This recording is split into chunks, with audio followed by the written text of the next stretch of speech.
to episode 15 of Created by Design. I'm going to start a series on socks. I have knitted a few, not lots. So I kind of feel like I'm still in the perfecting stage. And I'm going to share with you my complete process. So this may happen over several episodes. It depends on how fast I actually can get my socks knitted. But I want to take my time with them. I'm going to be working with some very special yarn that I purchased. This is the natural color of the sheep. I'll get it closer here so maybe you can see really, really dark chocolate. And actually this is considered black in the natural wool industry. This is about as dark as you're going to see off of a sheep. True black. This is really it. There isn't a true dark black without dyeing of some sort. And of course, this is the natural white that has not been bleached down. It's how it's the color that came off of the sheep. These are off of two different sheep. First of all, they're 100% organic. Even the label was printed on organic paper. So this company is serious.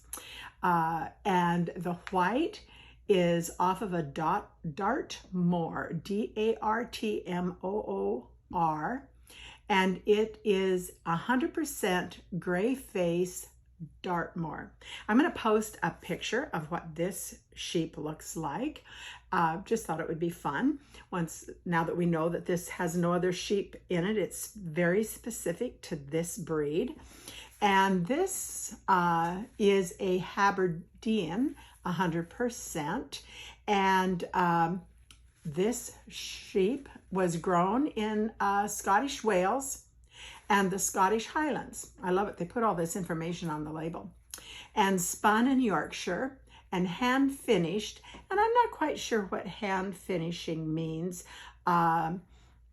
Maybe that's where they put it into the skein and package it. But it says hand finished in West Wales. And this one, the gray face Dartmoor, is grown in southwest England, scoured, which means cleaned and all the debris taken out of it, and spun in Cornwall and hand finished in West Wales. Both of these are 4-ply fingerling, and this is what they promote as their sock yarn.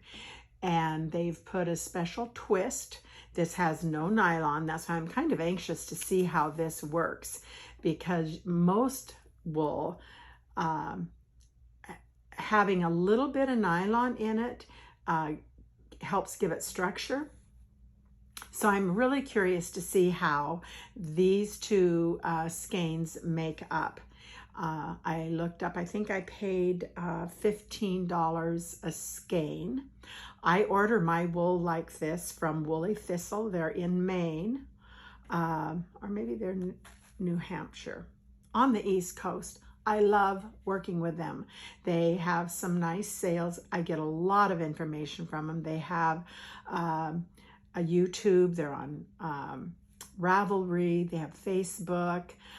It's just a great way to connect with other knitters that share ideas, ask questions, because it's not uncommon for us to come up with a problem, and it's like, where do you go to get an answer that's not having to get in your car and go to a knitting store? And honestly, love the knitting stores, but they do not always have real experienced knitters in every aspect. So when you go on Ravelry, it's Ravelry.com, and or a site like the Woolly Thistle, you're going to find some very, very experienced knitters. And knitters are great people in that they love to be helpful. So I would encourage you, if you are serious in your knitting and need somebody, check out the Woolly Thistle. If you buy, I think it's close to $100, you don't pay shipping. Well, you know, if you put your order together, it's pretty easy to get $100, right? So I kind of wait till I need some yarn, and then I order from the Woolly Thistle. That's where I get all my Jamieson yarn, and Jamieson and Smith yarn is from the Woolly Thistle. They really promote wool from the UK. The owner of the store is from the UK, and up in the now I can't remember exact, Edinburgh area. And so she has brought their wonderful wool to the US. We have some really good wool in the US. It's kind of hard to get a big variety in just one location. They kind of specialize, different stores specialize in a specific brand, don't seem to have a broad option to choose from, whereas the Woolly Thistle, they have a lot of different wools, and they're just so very helpful. So enough about my ad to the Woolly Thistle. I do not get paid for that. So I'm going to take you on my journey with these two wools. Now I have to tell you, it's 50 gram, each one of these, and it says 219 yards. I'm a little concerned that there's actually enough to knit a sock out of this. It's so fine, and it could be deceiving. So what I'm going to do is I want short socks. I don't want a real tall sock that comes up under my jeans a long way. So I'm going to do a toe up, which I really like to do a toe up sock anyhow. And so I'm going to start out with this, and we'll see how far it takes me, and we'll see if I have enough left over to do maybe a ribbed cuff at the top, do part of the sock with this and finish it off with this. I just don't know how much is in here, and yet they sell it as their sock yarn, so I can't imagine that one of these skeins is not enough for a sock. But when I go and look at my sock patterns, they actually call for more yardage than what's in here. So this is going to be an adventure, and you're going to go on it with me, and we're just going to see what happens. The other thing that they don't tell you on here is often they give a recommendation of what needle size. I'm hoping it's a size 2 needle because that's what I have, and I want to use my little flexi flips. So I had to make a little camera adjustment there. Didn't realize my camera had slipped and cut off the top of my head, which is okay. But hopefully this will be better. So we're talking about using my little flexi flip size 2 needle, and is that going to work with this yarn? I hope so. And so what I will be doing is knitting a gauge, and I'm going to knit it in both yarns, simply because when I look at this dark brown, it looks like it actually is a little bit heavier, not quite as tight a twist as the cream color. So I'm going to knit a gauge in both, and I'm going to show you what that looks like, and we're going to figure this out together. And will these two work together in one sock? It should. But I just want to see what the difference is. So we're going to kind of take this piece by piece, and hopefully we all learn something together. I'm going to, in future episodes, talk to you about a couple of books that I used in my journey of learning to make socks. And I feel like, as I said earlier, I'm still really in that experimental, not 100% real confident with my sock making. I can make them to fit myself, and I will show you in another episode some of my socks, the failures and the successes. But I'm having a lot of faith in these two yarns. This will be a fun project. And I'm going to now go to my kitchen, take you with me. I'm going to show you how I put these into a skein. Since I didn't get them from a yarn store, I get them out of the skein and put them into a ball. And I'll show you my system and how that works. And I bought this sock winder, or not sock winder, yarn winder, early on. I don't think COVID had actually even started, but I was just ordering enough yarn and getting it home and then having to do it by hand, and I have done that a lot. But I decided I had done that enough. And so this particular system that I use was not that expensive, but it's wonderful. I don't have to stand there at the knitting store and wait for it to be wound, and I can order online and wind it myself. So we're going to end this section right here, and I'll meet you in a couple of minutes in my kitchen. And this will be a whole new experience for me to film, trying to do a project like this. And I don't know if I'll be holding my camera in my hand or if I'll set it up on my fancy little tripod that I've got going. But let's see how this goes. And thanks for hanging in there with me, and hope you're having fun with this too. Talk to you later. Bye now. Okay, here we go. We're going to see how this experiment turns out. I hope it turns out well. If you hear a dog bark or two, don't be too surprised. Let's just hope nobody rings the doorbell, but if they do, you'll hear Rusty and Kramer, and we'll probably have to stop the video and calm them back down. They're great little watchdogs. Okay, so here's our skeins. Let's start with the dark brown one first. I'm going to keep this little information sleeve here. Skeins always come in a twist like this. And so I'm going to get it all untwisted. And I really like this little winder. It is compact. Some of them are kind of an umbrella style. This one comes all apart, very easy to store. It was ingenious, whoever thought of this. I think the brand name on it was called Stanwood or something of that nature.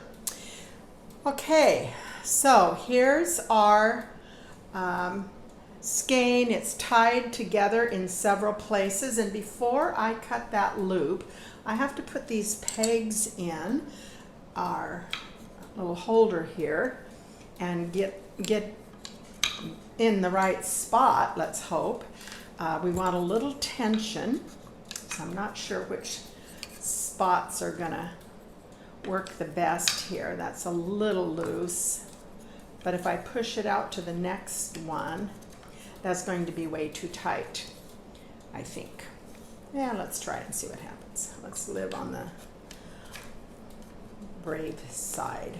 Okay, now that I've got my skein all on this whirligig, I don't know what to call it, I'm going to cut here, and we'll find the end of the yarn, and it's going to get strung over here on this winder.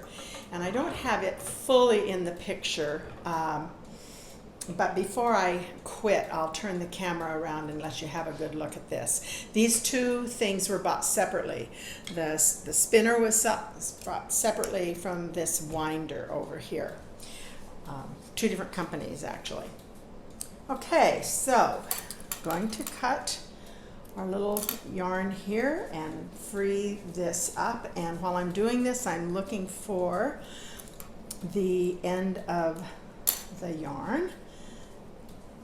And you want to make sure, and oh, I hope this goes well since I'm videoing it, that there's no twist in your skein, because it will just, I think this is the end I want to work with. If there's a twist in it, oh my goodness, we can have a mess.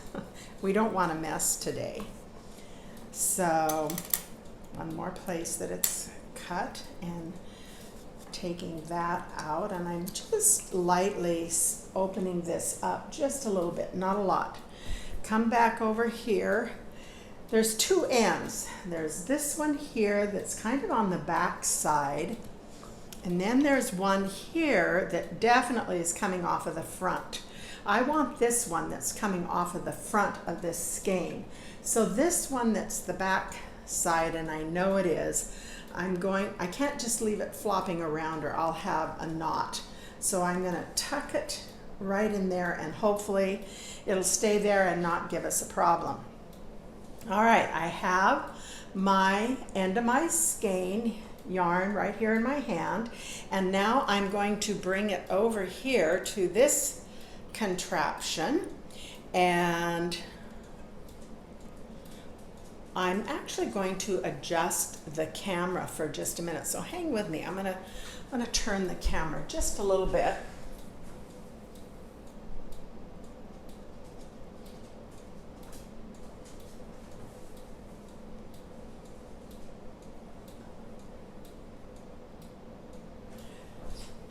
There, hopefully that is a better view. And so here my yarn is coming off of my winder over here. It's coming through this eyelet here, and then there's one that whirls around here. It doesn't show up real well, but I'm going to feed it through there and have it come out where it's supposed to. There. And now on this cone right here, there is a little slit right here. And I'm going to start turning this handle, and let's hope that I get my tension all right here. And there's a fine line of getting the right, and I'm moving to move this spinner out a ways to get the right tension on this yarn. It's a little tricky, but once you get it going, you just make a nice, easy, steady spin, and you can see over here on the cone here that the yarn is actually starting to build a ball. And that's about as difficult as it gets, unless, and I've had this happen, sometimes the skeins are twisted and the yarn gets hung up, and oh, it can just be kind of a pain to do. I have found not to get in a big hurry and go too fast so that your yarn's not flopping around too much. And it should go pretty smoothly.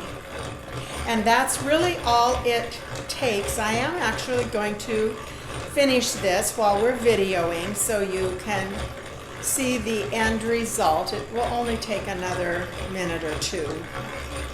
And I find just a nice, steady turning of the handle is the secret if your skein over here doesn't have any issues. What I like about this particular system is it folds down nicely and stores away and easy to put out of sight. I just found it, I think I actually got it off of Amazon. You know, good old Amazon. What would we have done without Amazon during COVID? I'm still using Amazon. I think I'll use Amazon the rest of my life. It has its benefits for sure.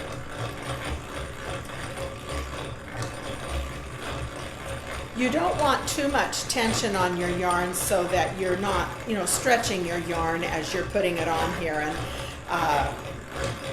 that's not happening. It's going smoothly today, so I'm very happy about that.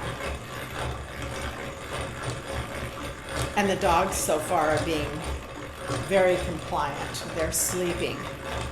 That's a good thing. If you've ever been to my house and the dogs start barking, you know why I'm happy they're not barking.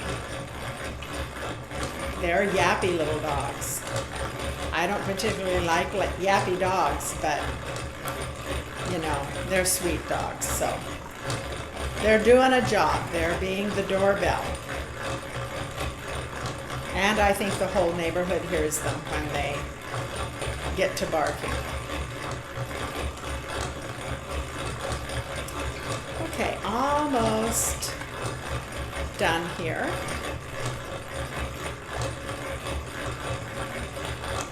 So if I have bought like a lot of yarn for a specific project, I make up it all at one time. I get this out and get all the skeins wound at one time so I can put it all away. So this just slips off of this cone easily, and we have a nice ball to work with.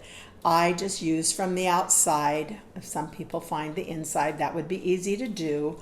But I just usually work from the outside. It comes off easily. You can also take your sleeve if you want to keep it with the yarn while you're working on it. I typically don't do that. I have a place that I store my sleeves, and I probably will take actually a little sample of this yarn. They've made a nice little metal eyelet in this sleeve so that you have a place to actually tie a sample of your yarn onto, and that's a handy little idea. Haven't seen that done. Just another little, attribute, I guess. So there is that skein, and now I'm going to do the next one. I won't make you watch me do it, but the next thing I'm going to do is cast on and make a gauge on both of these, and I'll be showing you pictures of that probably in the next episode. And so this probably will be the end of this episode. This is my next project, and I hope it goes well.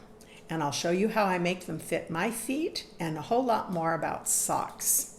So have a good day. Thanks for watching. Bye now.